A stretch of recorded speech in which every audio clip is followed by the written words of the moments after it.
Welcome back, biologists. This is lecture number 4 on macromolecules, also known as biochemistry basics. This is going to be biochemistry light for biologists.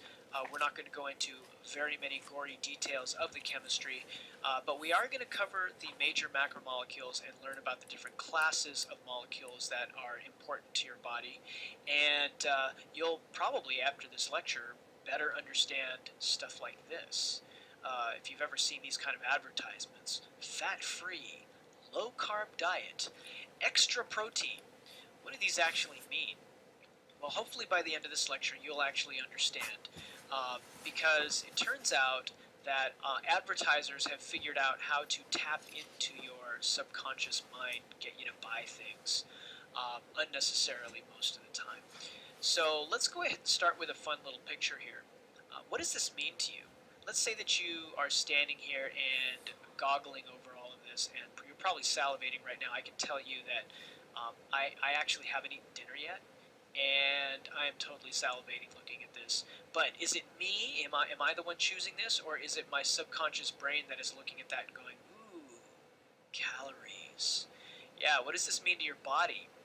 Without thinking too hard about it, you actually are automatically drawn to this because it represents lots and lots of calories. Now, you have access to lots of calories right now. We could go across the street, probably get a whole lot of calories from whatever fast food joint is across there. But it's important that you understand that having access to a lot of calories is actually a rarity. It's something that is only true today. Just go back about 100 years ago, and it was extremely hard to come across this many calories in any one place, and so your body has actually evolved to seek this stuff out. Unfortunately, nowadays it's so easy to get, and yet you are still kind of locked in your DNA to seeking out these calories, and that has all kinds of bad implications, which we will talk about later. But let's go ahead and kind of recap on what we covered last time. We actually finished talking about carbon in particular. We focused on that in a little portion of our chemistry lecture. It turns out carbon, as an atom, is an unusual atom. I'm going to talk about that in just a second here. But life and carbon go hand in hand. All living things either produce, utilize, or are composed of carbon. We are all carbon-based organisms. And where does most of that carbon come from? Well, it comes from the sun. Or I should say, we use the sunlight to lock up the carbon in the atmosphere, and we use it to make macromolecules. So the carbon source ultimately for all life on the planet, CO2, carbon dioxide. It exists in our atmosphere. It is ubiquitous. It's found everywhere, and by using sunlight, many photosynthesizers, plants particularly, but this includes bacteria and a few other things that can photosynthesize, actually lock that carbon up in that carbon dioxide and turn it into a molecule that you can burn for energy for later. And that molecule here happens to be this one, C6H12O6. It looks kind of like this if you were to draw it out. You can count them up. There's 6 carbons there, 12 hydrogens, and 6 oxygens. And we know this actually better as sugar. That's right, that's sugar. So remember that carbon is really unusual. It has that weird bonding behavior. When you look at that outer valence, when you look at that outer shell, it has 4 of its positions filled, right? It has 6 total electrons, but that inner shell is filled with 2, and this outer one can fill to up to 8, but in this case there's only 4 there. So it has 4 empty spaces and 4 full spaces in that outer shell, which means that, well, the question then becomes, well, is it going to share, or is it going to give up its electrons, or is it going to try and gain electrons? Well, actually what it does is it ends up sharing electrons. That turns out to be the most stable thing to do. So each of those electrons can form a covalent bond with something else around it. That means that a carbon atom has 4 potential covalent bonds that it can form with anything around it. And for that reason, carbon ends up being one of the most stable substances on the planet when it starts making chemical bonds. It actually forms very stable compounds. And we refer to these carbon-rich compounds as organic compounds. compounds. So what are organic compounds? They're just anything that contains a very long string of carbon forming a backbone. Attached to those are things that we call functional groups. And I'm going to talk about what functional groups are in just a second here. So carbon can form very, very, very long covalent bond chains or rings. And these are long, very large, stable molecules. And this is what all life on the planet is based on, these organic molecules. This is just an example of a couple of them. The ones there at the top are examples of strings. And you'll notice that if you count each one of these carbons is connected to 4 other things. This particular carbon is connected to 3 hydrogens over here, and then also another carbon. However, these are all single bonds, but you can actually form what are called double bonds here. Notice that these 2 carbons are sharing 2 bonds with each other, which makes them even more stable, much, much harder to break. And there is even such a thing as a triple bond, but I don't have an example of that here. So these are carbon chains in lines or in chains. And these 2 here are examples of carbon chains that are forming rings. So what about those functional groups? What do we mean by functional groups? Well, remember, you have these long carbon backbones, and attached to them are these little reactive centers. These are atoms or clusters of atoms that are covalently bonded to that backbone, that carbon backbone, and they determine the reactivity of the overall molecule itself. Now, depending on what functional group you add to this carbon chain, you can actually change its properties slightly and get it to react in certain ways. So let me show you some examples of functional groups. So again, hanging off of that carbon backbone, you could have a hydroxyl functional group. And it would look like this. What's a hydroxyl? Well, the R here, in this case, the R is referring to that long chain of carbons. We don't want to draw all those carbons out, so we're just going to collectively call it R. So hanging off of this big long chain out here, which we're just calling R, is an OH group. That OH we refer to as being a hydroxyl group. This here, where you have a carbon that is connected to 2 oxygens and then also a hydrogen, this here is a hydroxyl group. We call that a carboxyl group. This one here is called an amino group, where it's a nitrogen attached to it. This is a sulfhydryl group. This is a phosphate group. Now, you don't have to really memorize all of these necessarily. This is just to show you that hanging off of these carbon chains can be different groups that cause it to react in slightly different ways. That's really what this is saying.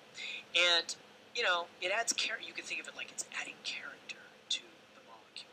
Just in the same way that here you have this nice bracelet, which would be kind of nondescript and, frankly, boring without adding these cool little functional groups, these little charms. You can think of the functional groups as the charms that give it its character.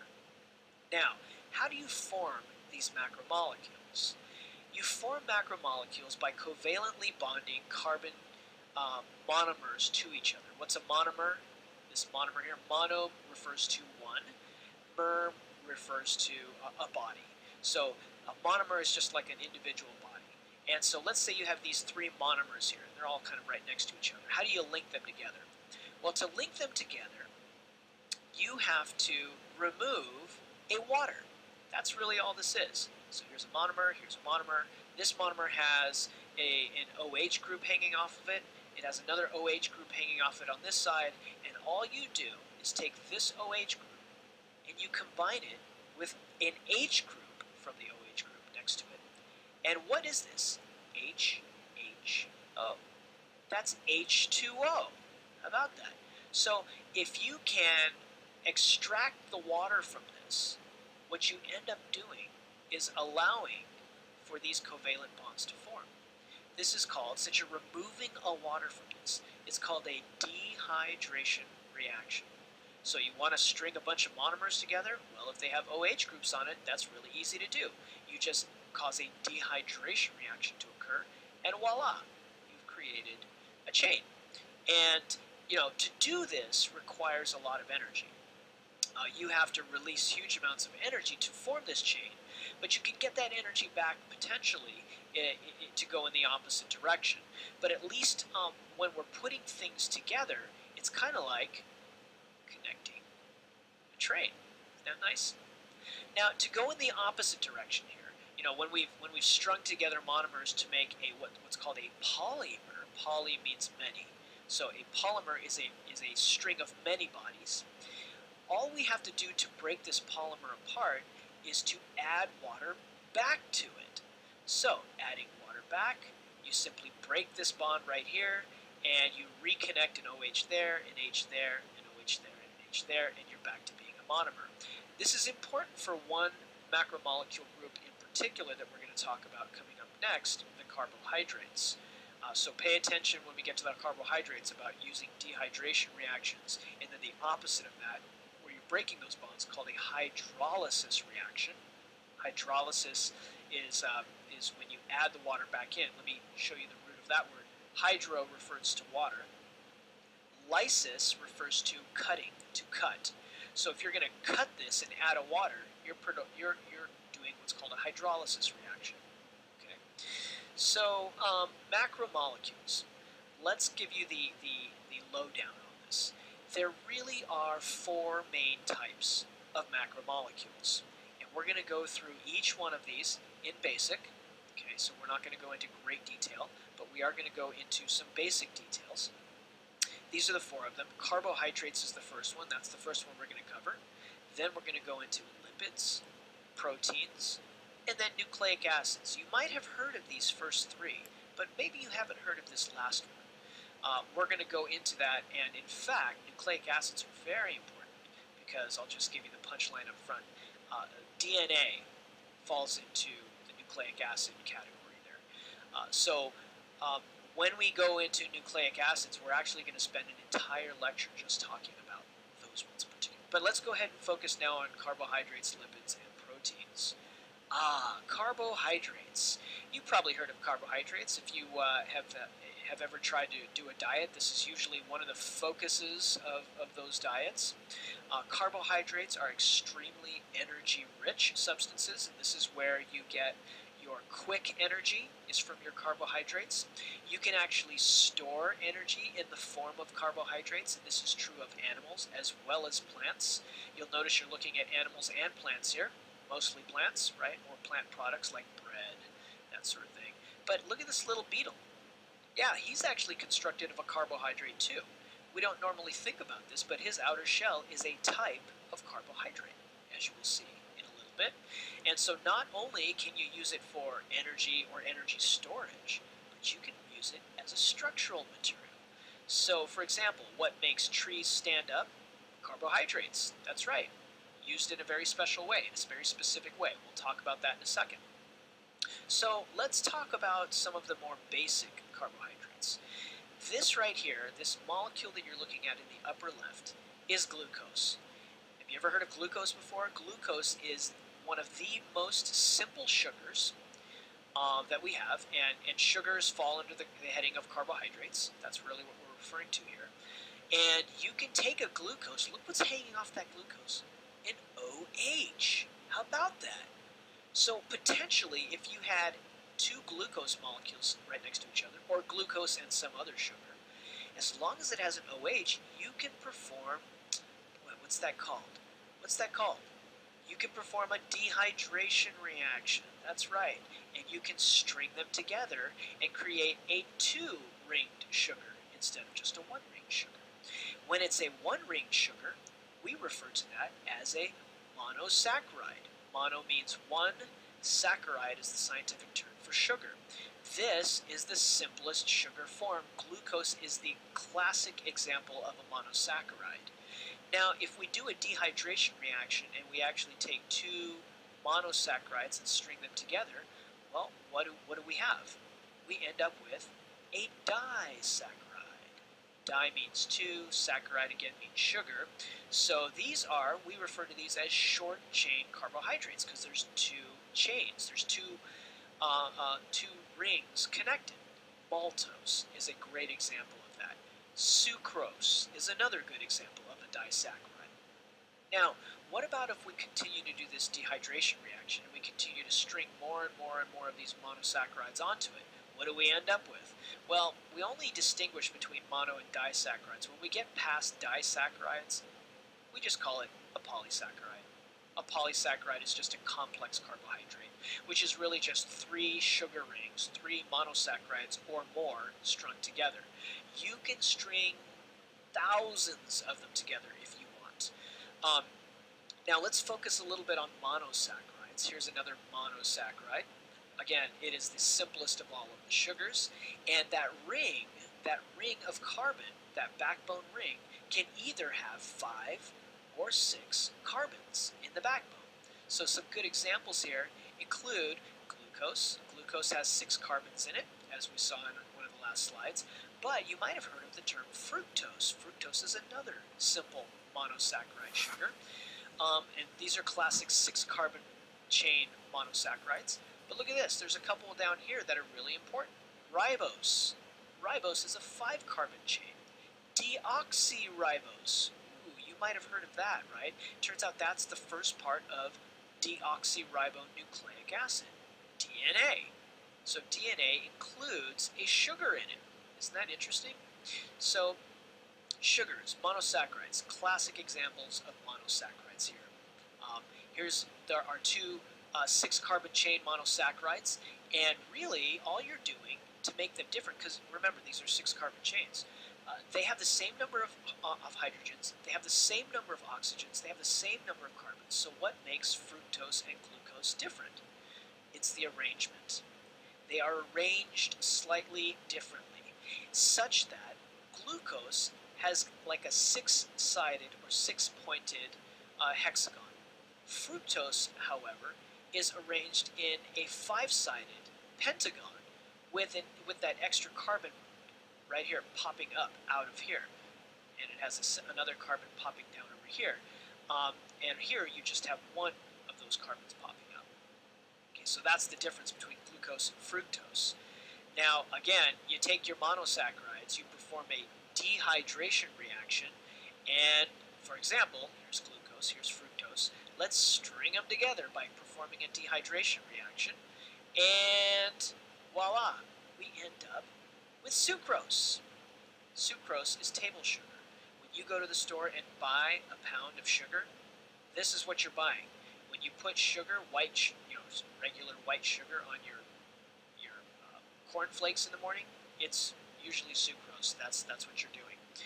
Now, we can string this sucrose together using a dehydration reaction. However, don't forget, we can also break it apart by doing a hydrolysis reaction and turn it back into glucose and fructose. That's going to be kind of important for reasons that will become obvious to you. Now, the word fructose, what does that mean? What does that mean? Have you ever heard that in terms of something else? Like maybe high fructose corn syrup. You ever heard of that? And why? What is the big deal? Why do people say that it's harmful? Why should I stay away from it? Well, we're not going to go into the gory details of it here. But high fructose corn syrup is actually a non-natural sugar substance that that does not appear in nature. It was perfected, actually, the technique for extracting this from corn was perfected in the 1970s. And really what you do is you perform a series of hydrolysis reactions with the starch that comes out of the corn, and you create what's called a glucose isomer. Now, again, we're not going to go into huge details on this, but it's essentially like trying to shake somebody's hand. You know how you have to shake your hand, right hand to right hand? Well, what if you put your right hand out and somebody put their left hand out to try and shake it?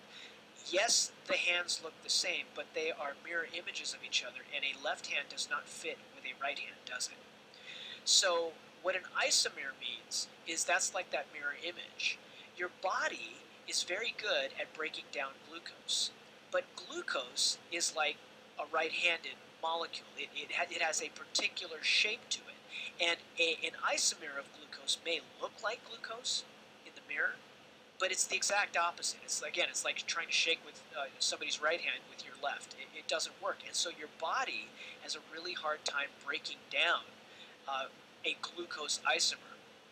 And for that reason, it's not really all that healthy for you because your body, basically stores it, and then your liver doesn't know what to do with it. And you end up developing diabetes, and things are really bad. So it's just a good idea to try and steer clear of high fructose corn syrup. Chances are, if you're listening to this lecture and you have a soda sitting right next to you, I want you to take a look at it. What's the second ingredient in that?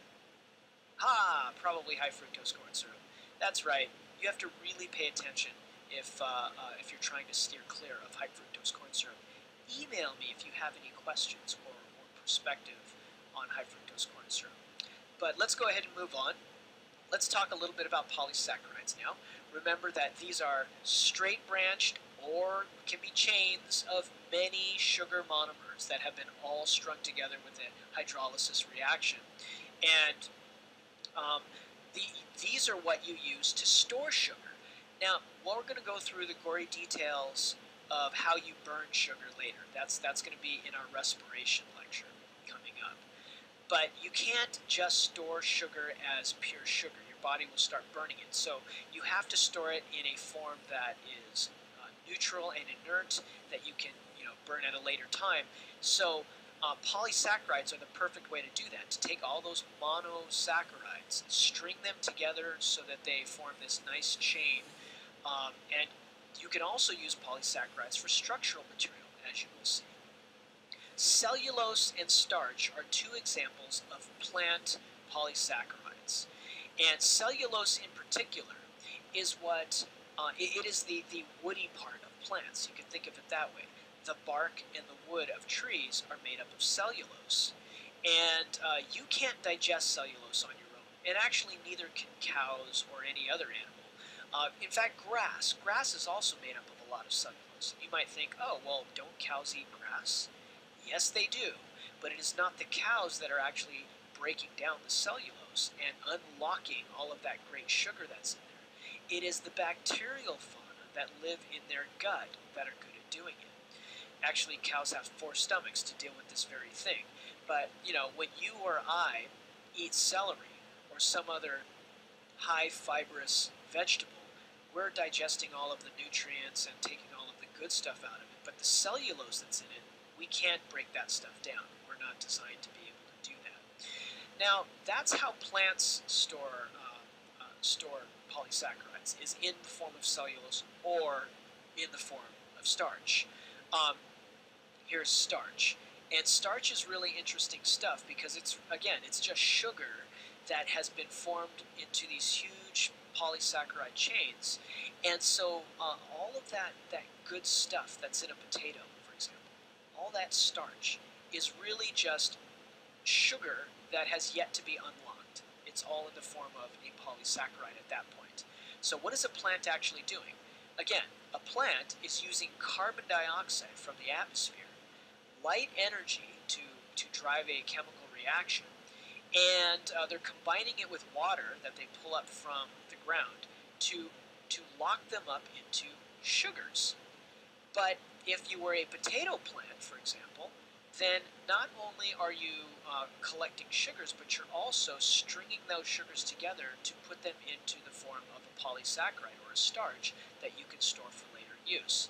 And then, you or I come along and we eat it and we steal all that energy from the plant.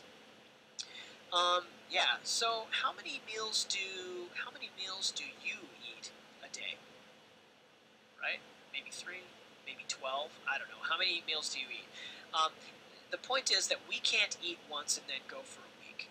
Our bodies are not designed to be able to do that. We actually have to store energy up and burn it for later. But that storage is not something that can last for weeks. It can usually only last for a matter of hours. And then we feel hungry and we have to eat again. Carbohydrates are the first line of energy that your body goes to. And we're able to store carbohydrates for a little bit, but unlike plants that are able to store carbohydrates for, years. Think about a potato. How long can a potato stay in the ground? They can store it for years. You can't. We can't do that. We can store it for hours, and we store it in a form called glycogen. Glycogen is the sugar storage for animals. It's the polysaccharide form um, that animals store carbon in. We store it in the form of glycogen. And we store that glycogen in our muscles and in our liver cells. And when you start, busting out with that workout and really working up a sweat, well, your muscles and your liver immediately go to the glycogen first and start burning fat. So when your blood sugar begins to drop, your liver cells then start breaking down that glycogen, or in some cases, sometimes it'll break down directly into your muscle cells.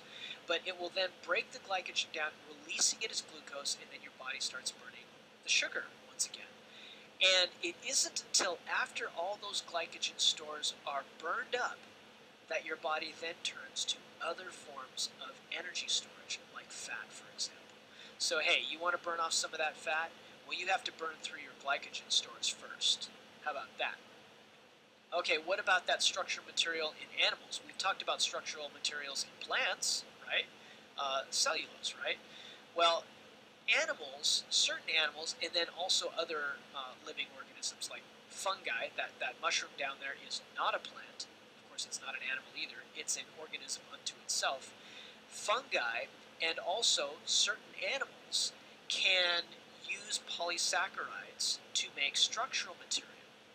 And many invertebrates do this. Of course, this little girl here is not an invertebrate. That's my daughter. That's my little vertebrate. But she's holding a lobster. And this lobster, the outer shell, and I'm saying quote unquote shell, it's not really a shell per se. It's more of like its exoskeleton is actually made of a lightweight polysaccharide, the same kind of thing that this beetle is made of. That's a lightweight polysaccharide. It's not a shell. It's not the same as bone. It's more like starch than anything else. But it's really hard, and it's also arranged chemically in a certain way that you can't eat it. Or I should say you can eat it, but you can't digest it. So there you go. Let's go ahead and do a real quick pop quiz here. What sugars are composed of short chains? Let's see, is it monosaccharide, is it disaccharide, polysaccharide? Well, what is it? If you said disaccharide, well then you're going to get that question right on the midterm. Alright, very good. We are now done with carbohydrates. Let's move on to lipids. Lipids are fats and grease and all of that stuff. And lipids are very, very important. You should not avoid lipids entirely if you're going to be dieting. You just want to limit how much you are eating. That's probably the case for any kind of a diet. It's not so much focusing on any one nutrient, so much as focusing on reducing your overall intake of calories. So what are some characteristics of lipids, of fats? Well, you probably already know a few, right? They tend to be greasy. Just run your finger across bacon before you cook it. It's greasy, right? They don't tend to mix very well with water. Here's water and oil being poured together. Oils don't mix with water. Oils are perfect lipids. Oils, fats, those are all lipids. Now, they also tend to be less dense than water. Well, you probably know that to be the case already because whenever you pour oil on top of water, the oil floats on top of the water, doesn't it? And that's because it's less dense. Water is more dense than any lipid. It's also a very rich source of energy. However, which source of energy does your body go to first when it has to burn energy? Okay, so from the last section, maybe you burn your carbohydrates first. You burn your sugar, you burn your sugar energy stores, and only after that's all gone do you then burn up the fat. So fat actually does contain lots and lots and lots of energy. Now let's talk a little bit about what lipids are. You see, these are also still long carbon chains. Lots and lots of long carbon chains. But there's an interesting characteristic about them. You notice that these chains all tend to be kind of straight. And for that reason, lipids tend to be non-polar. Non-polar means that they don't have a polarity to them. They don't have a charge to them. They are neutral, which is, if you remember the water molecule we talked about last lecture, water is very polar. Well, this is why water and oils or lipids don't mix, because lipids are nonpolar and water is polar, so they don't mix. So, um, yeah, this is why lipids don't dissolve in water. You want to dissolve a lipid, you need a lipid solvent. You can't use water. Water's not the appropriate solvent for that. Now, the different categories of lipids. We have 4 different categories, and I'm including a 4th one down there that your book really kind of glosses over and doesn't focus on. I'm just going to give you one slide on that. The first one here are what are called fatty acids. You may have heard of fatty acids before, and they fall under the category of fats per se.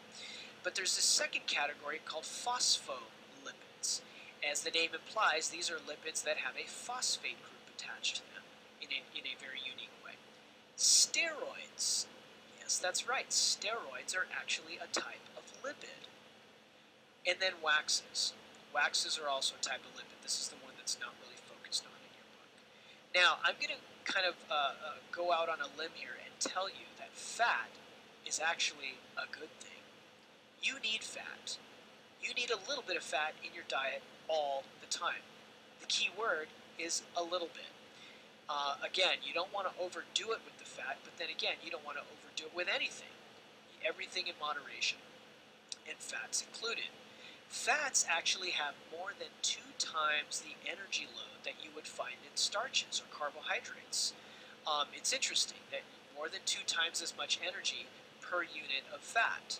And where do we store that fat energy? We store it in adipose tissue. Adipose tissue is the fat that's actually on your body. So, carbohydrates have a lot of energy, lipids have a lot more energy in them. And, what's the deal with storing fat? Is it good to store fat? Well, let's imagine that's you. You're walking through the desert, let's say it's like 2,000 years ago, and you're cruising through the desert. You don't know when your next meal is going to be, right?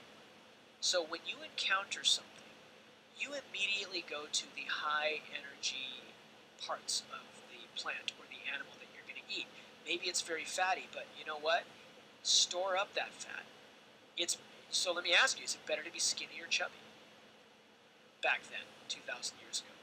Well, it's better to be chubby because, again, you don't know when your next meal is coming. It's better to store that stuff up. And energy is such a high, or I should say, fat is such a high energy molecule. That's the perfect thing to kind of gorge yourself on. Now, this has led to survival of humans over, the thousands and thousands of years. Unfortunately, that survival strategy has also led to a lot of problems today because we have access to calories like at no other time in human history. So this is why we have to limit what we intake today, even though our bodies are designed to store things for later use. Now, fats.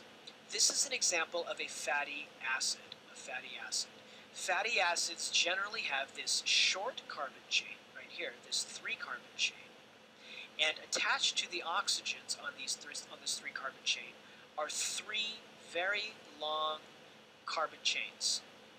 This particular fatty acid, how many carbon chains do we have? 1, 2, 3. What's the scientific term for 3? Tri, as in tricycle, right? Triglycerides look like this. And I say that because a lot of you have actually heard of triglycerides. This is one of the most common kinds of fats that you encounter at any given time in your life. And that word comes from the 3 long carbon chains attached to this carbon backbone, this 3 carbon backbone. Now, what substances are they common in? Well, they're common in a lot of the things that you eat. And,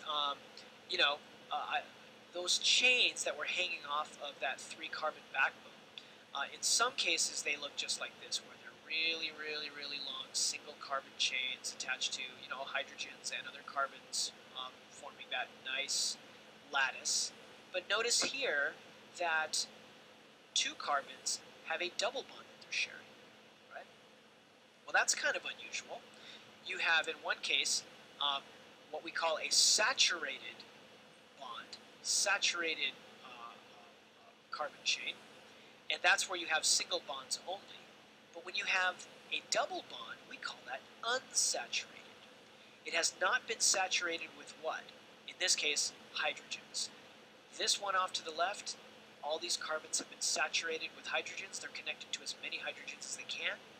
This one, we have created a double bond, and we call that unsaturated. And, this has some serious implications for properties of these molecules. If you have a lot of these unsaturated bonds, it does something in particular to the fat. I'm going to show you that right now. Saturated versus unsaturated. Most organisms produce fat. That is, you and I produce fat, cows, sheep, pigs, and fish. They all produce fat. All animals do that. Animal fats tend to be mostly saturated. Plant products tend to be mostly unsaturated fats. So, for example, lard, butter, cream cheese, these tend to be things that come from animals, and they tend to be solid at room temperature. Oils like this is probably canola oil and maybe sesame oil, these come from plants, they tend to be mostly unsaturated. In other words, unsaturated things at room temperature tend to be liquids. So, at room temperature, saturated fats, because of the shape of these tails on the triglycerides, you could think of it like they stack much more easily.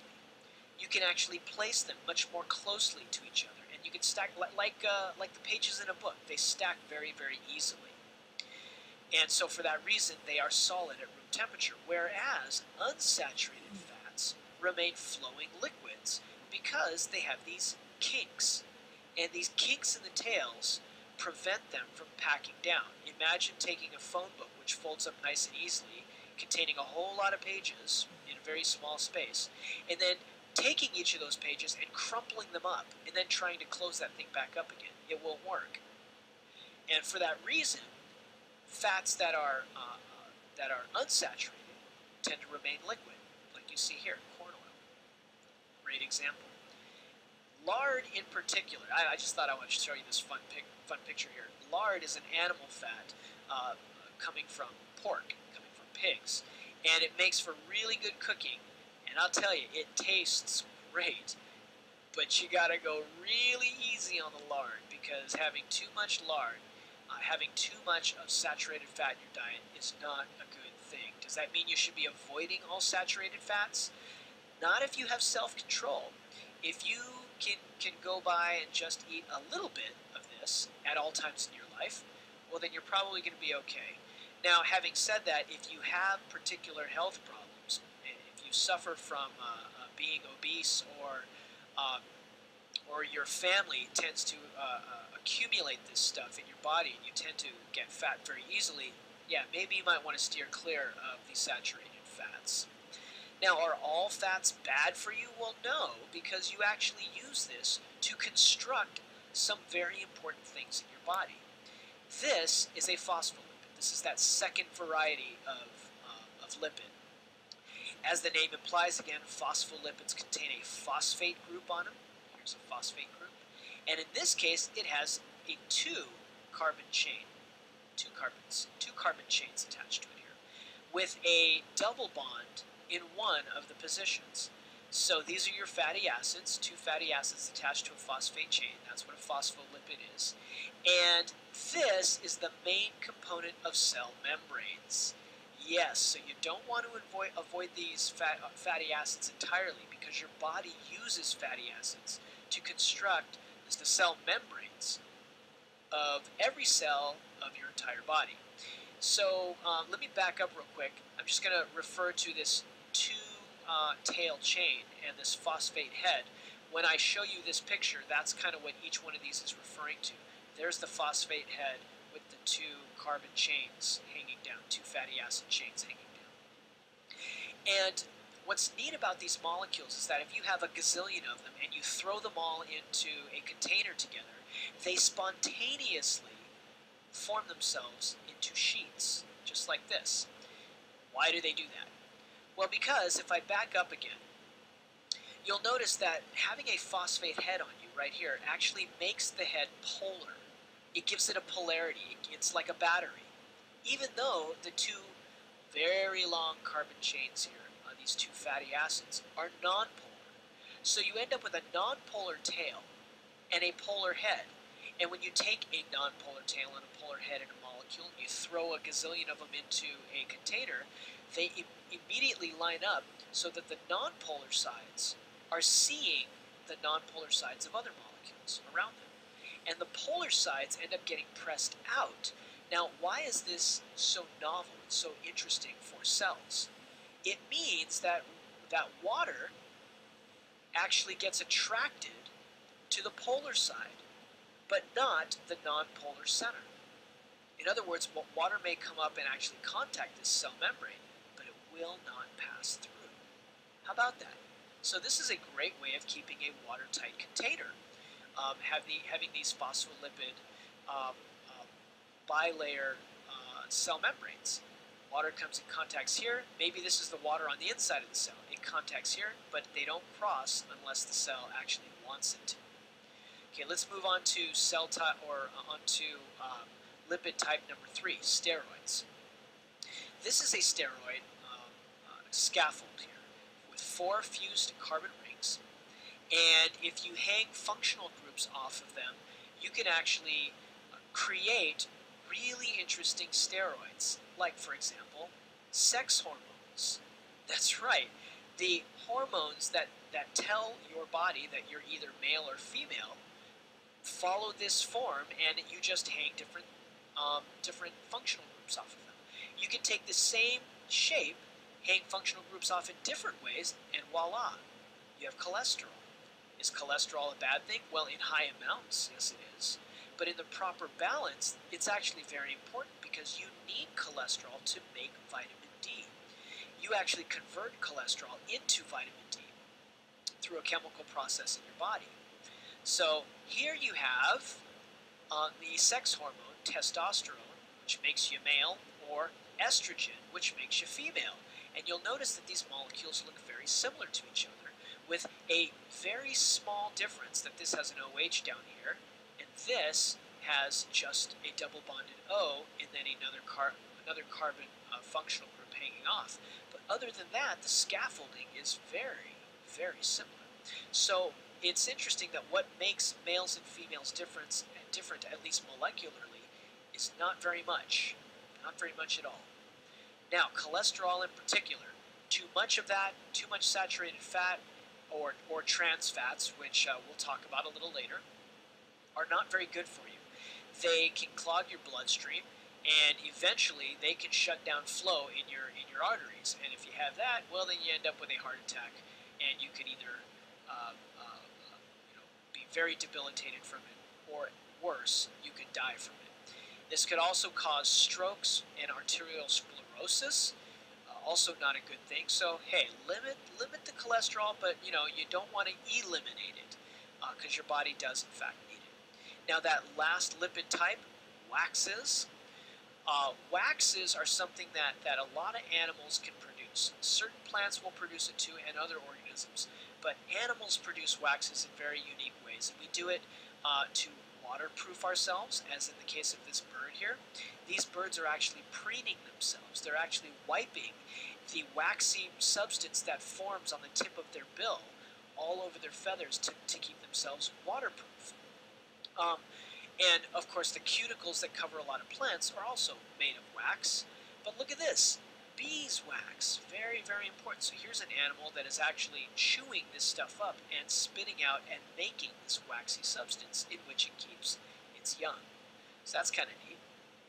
Okay, let's move on. We've covered carbohydrates, we've covered lipids. Let's now move on to proteins. Proteins, very important stuff. Proteins are going to be the most involved one here of all of the molecules we're dealing with.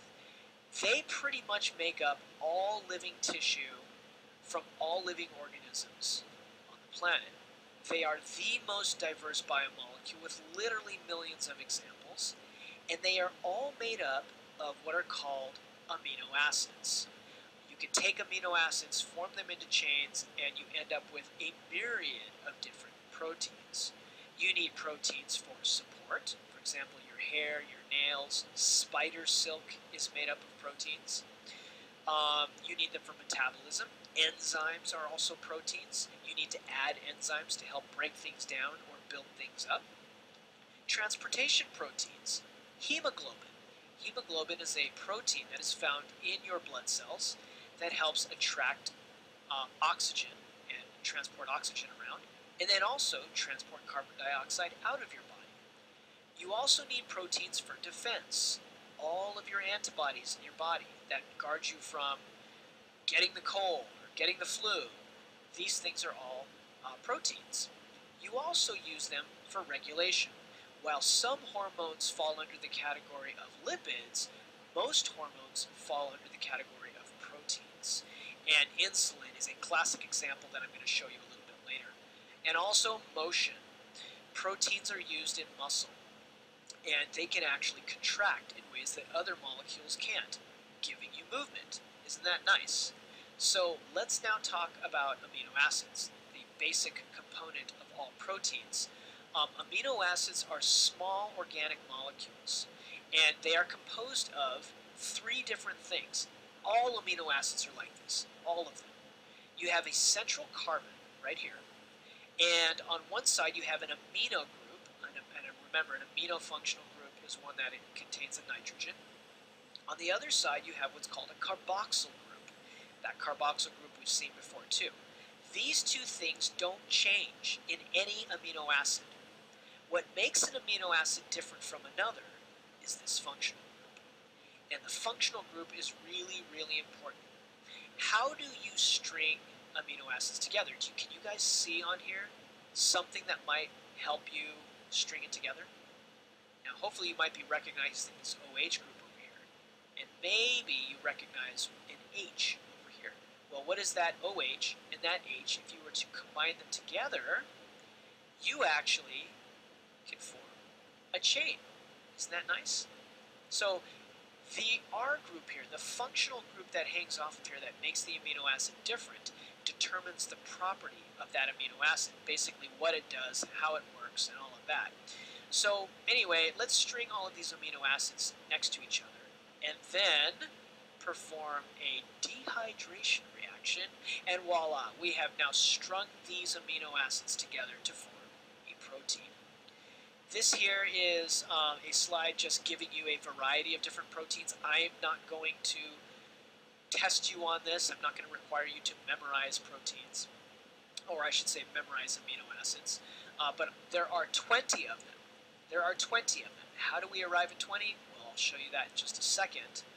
But these names here, tyrosine, lysine, glutamine, you'll notice that because the functional group is different on all of them, they have different chemical properties. Tyrosine, for example, is uncharged. It's an uncharged polar amino acid. It's very polar. This here is also polar, but it has a positive charge, lysine. This one here has a negative charge. And all of these here have differing charges to them, so that when you string them together, it's going to make the protein form in weird shapes, in weird but specific shapes. So protein synthesis is something that we're going to cover in much greater detail in an entire lecture in, I think, in a week. But for now, let's just talk about it in the most basic form. When you string amino acids together, you form what is called a peptide bond.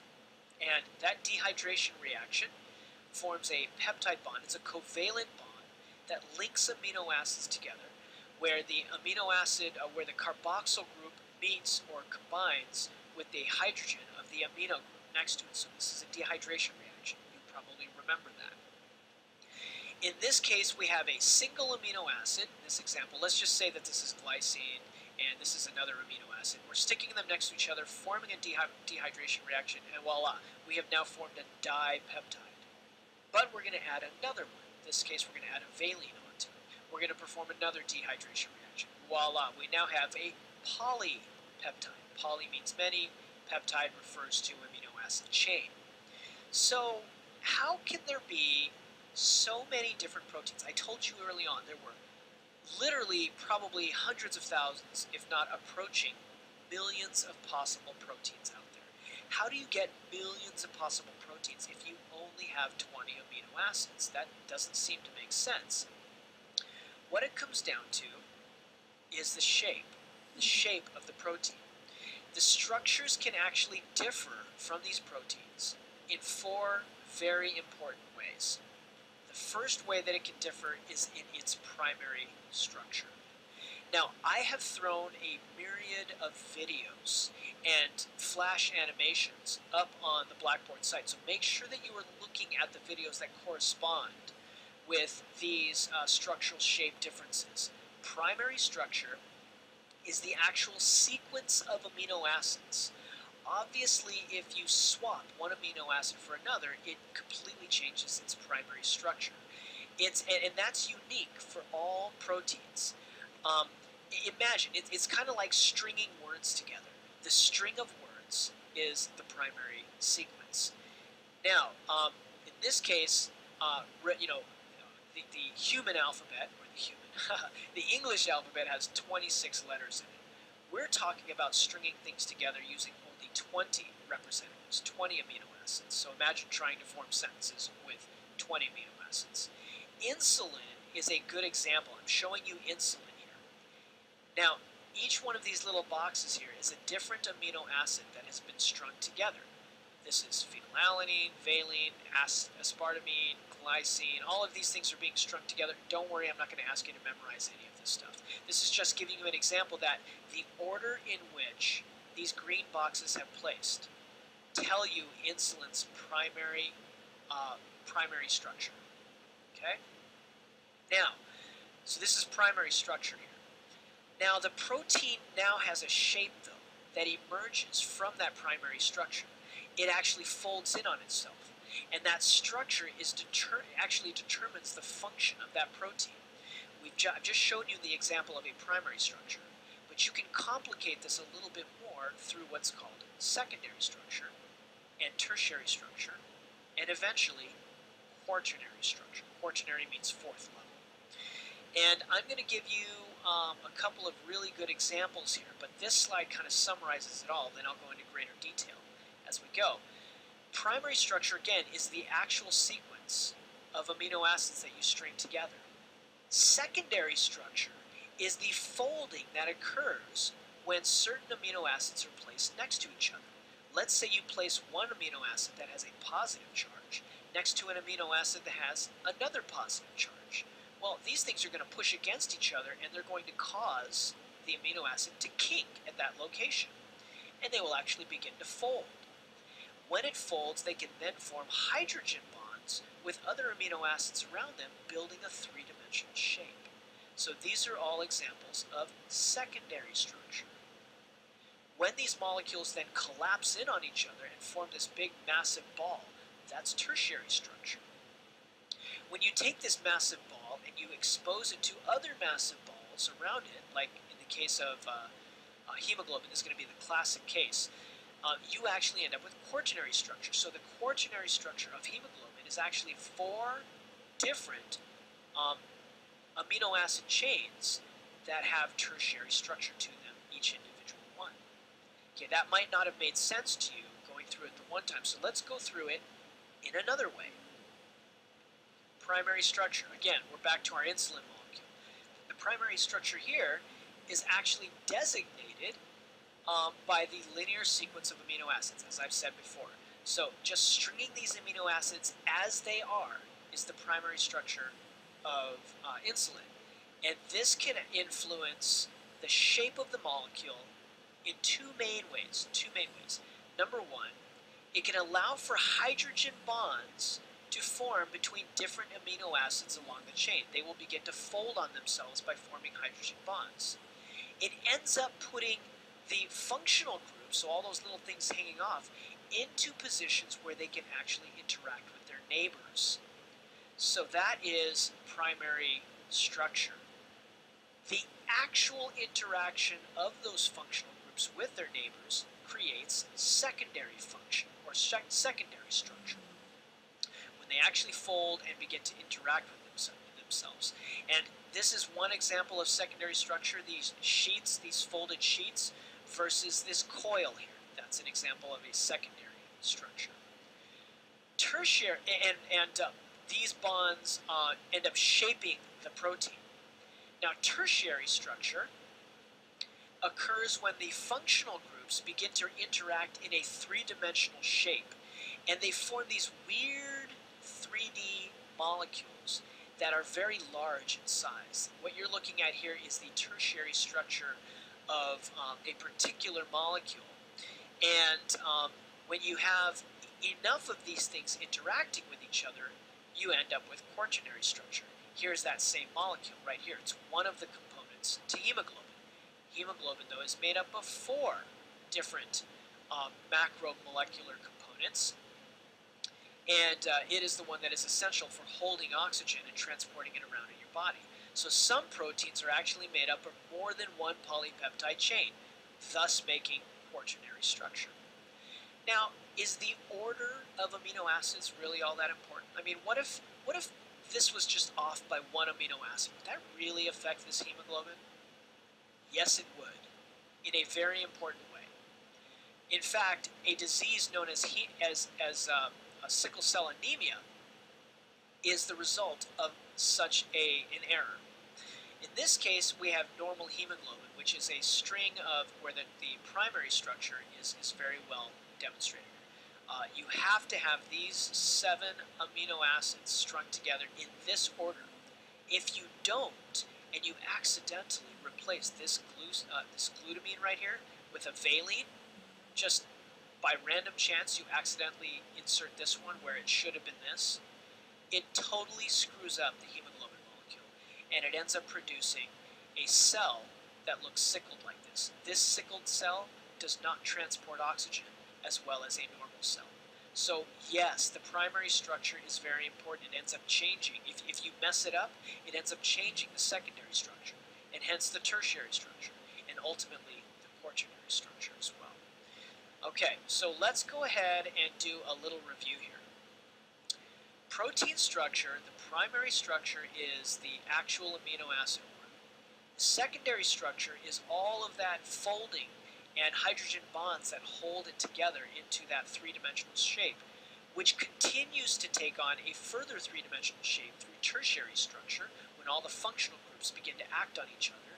And then if you take enough of those polypeptides and form them together into a superstructure, that's quaternary structure there. Okay, now let me tell you a fun protein story. Ouch!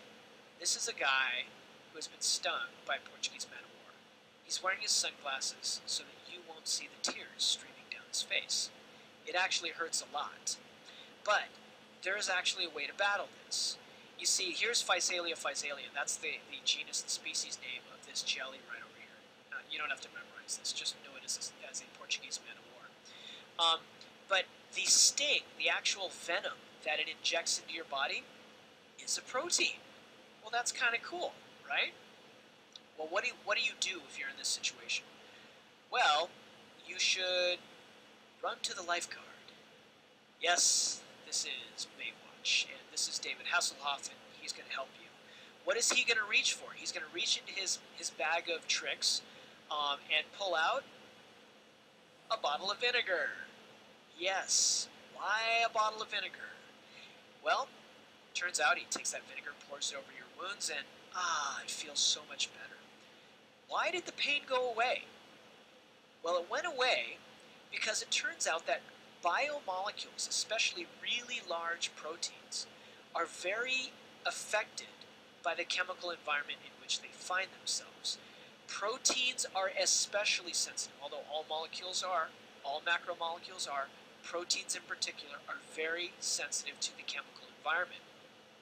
And you might ask yourself, why is that?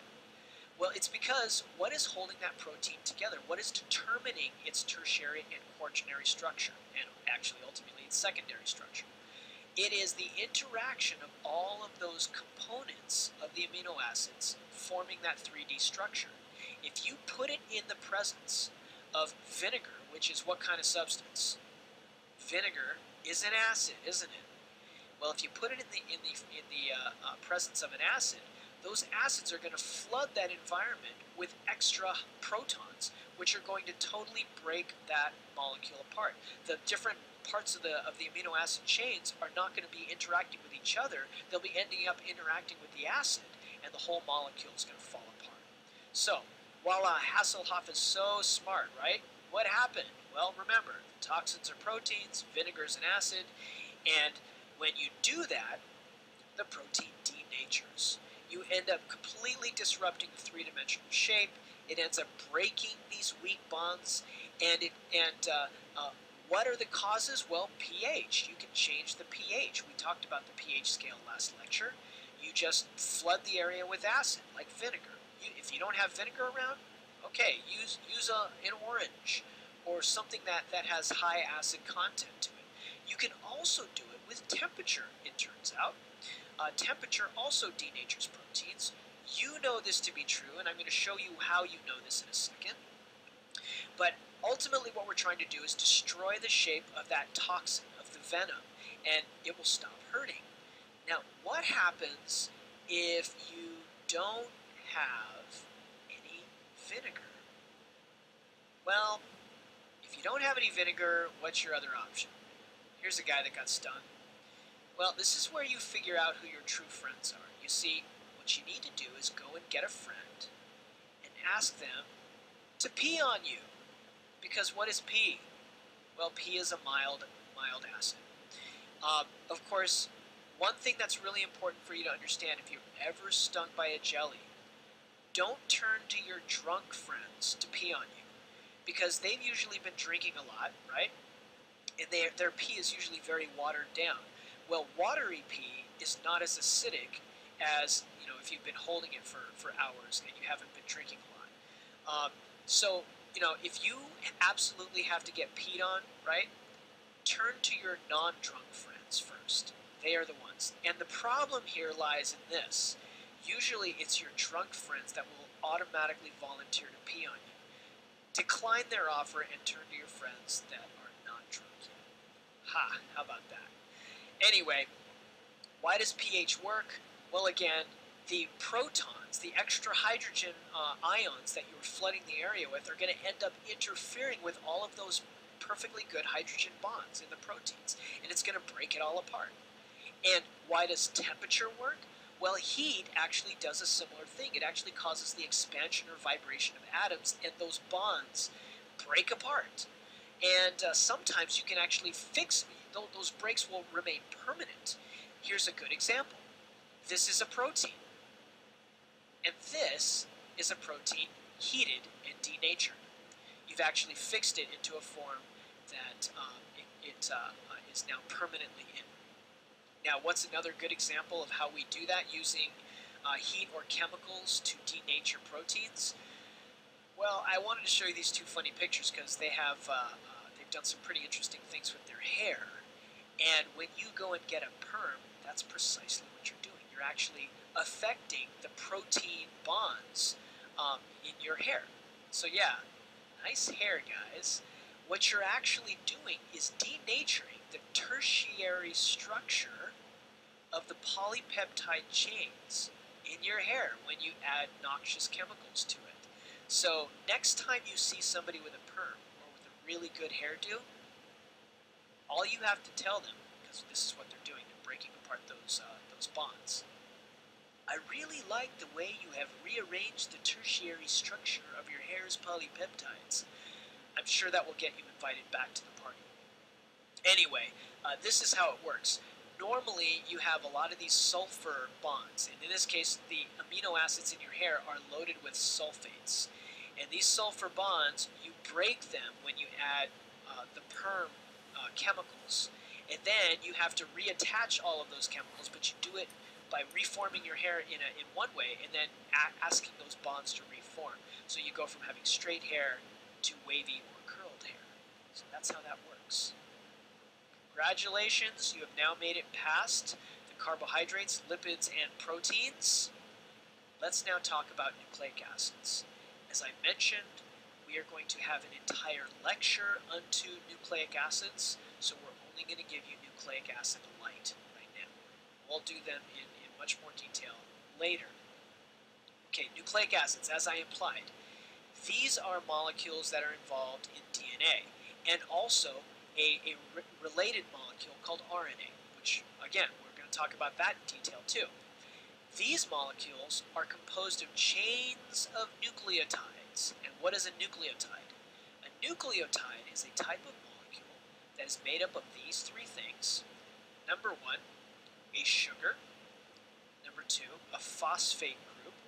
And number three, some sort of a base material. How does this look? Well, it looks like this. This is a typical nucleic acid right over here. Here's the sugar. You might even recognize that as being a sugar. In this case, the sugar that is used is ribose or deoxyribose. That's the sugar right there. It's that carbon ring, right? Hanging off on this side is some sort of a phosphate group. This particular one has a phosphate chain, 3 different phosphates, but it doesn't have to be. It can be just one phosphate, depending on what nucleic acid we're talking about. And this over here is the base. That's what gives us its base quality. And that base is usually a nitrogen-containing substance with a single or double bonded ring. Sometimes it's only a single bond, or sometimes it's a single structure. In this case, it actually has 2 rings attached to it. And all nucleic acids follow this structure. One nucleic acid that we're going to talk about in detail is ATP, adenosine triphosphate. And I'm going to show you that in just a second. But also coenzymes can be nucleic acids. Coenzymes are enzymes that aid in chemical reactions. Some of them actually help ATP do things. Chemical messengers can also be can also be nucleic acids. And finally, DNA and RNA. In this class, we are only going to focus on 2 of them. We're only going to focus on ATP and also DNA and RNA. So those are going to be 2 separate lectures. This one here is going to be important in respiration, and then the DNA RNA lecture is going to be very, very important when we talk about genetics. Okay? So again, this one, adenosine triphosphate, ATP, is a very energy-rich molecule, and we derive the energy from these 3 phosphate links on the actual chain. So here's the sugar, here's the base, and here's the phosphate groups. That's adenosine triphosphate. More on that later. And here is where it is important for DNA, these nucleic acids.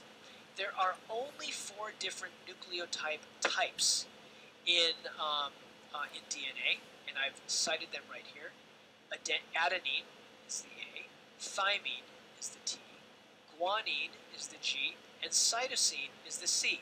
Yes, you do need to memorize these, adenine, thymine, guanine, and cytosine, but when you're writing them down, all you need to do is write A, T, G, or C. And these nucleotides end up pairing up with each other to form DNA. We will talk more about the construction of DNA later, so I don't want you to focus too much on this now. That's another lecture unto itself. But I did want to show you a fun little video. This is actually a crazy video. One of the things that I like to do, one of my pastimes, if you will, I like to collect video clips from dumb science things in movies. So I would like to show you an example of a dumb science thing. Now, I've just told you A's, T's, G's, and C's. Adenine, thymine, guanine, and cytosine.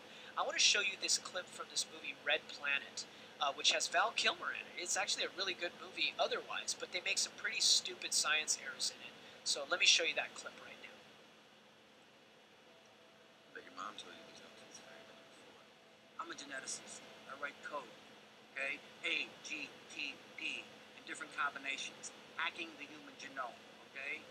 I choose what, I choose where, and either your kidneys work or you grow a 6th finger. I do that. Now you spot God, you let me know. Until then, I'll trust my PhDs. How about that? Did anybody spot the error there? Anybody? Yeah, A, T, G, P. P? What the heck is P? Well, that's what happens when you don't allow biologists to help you write your script. Oh well.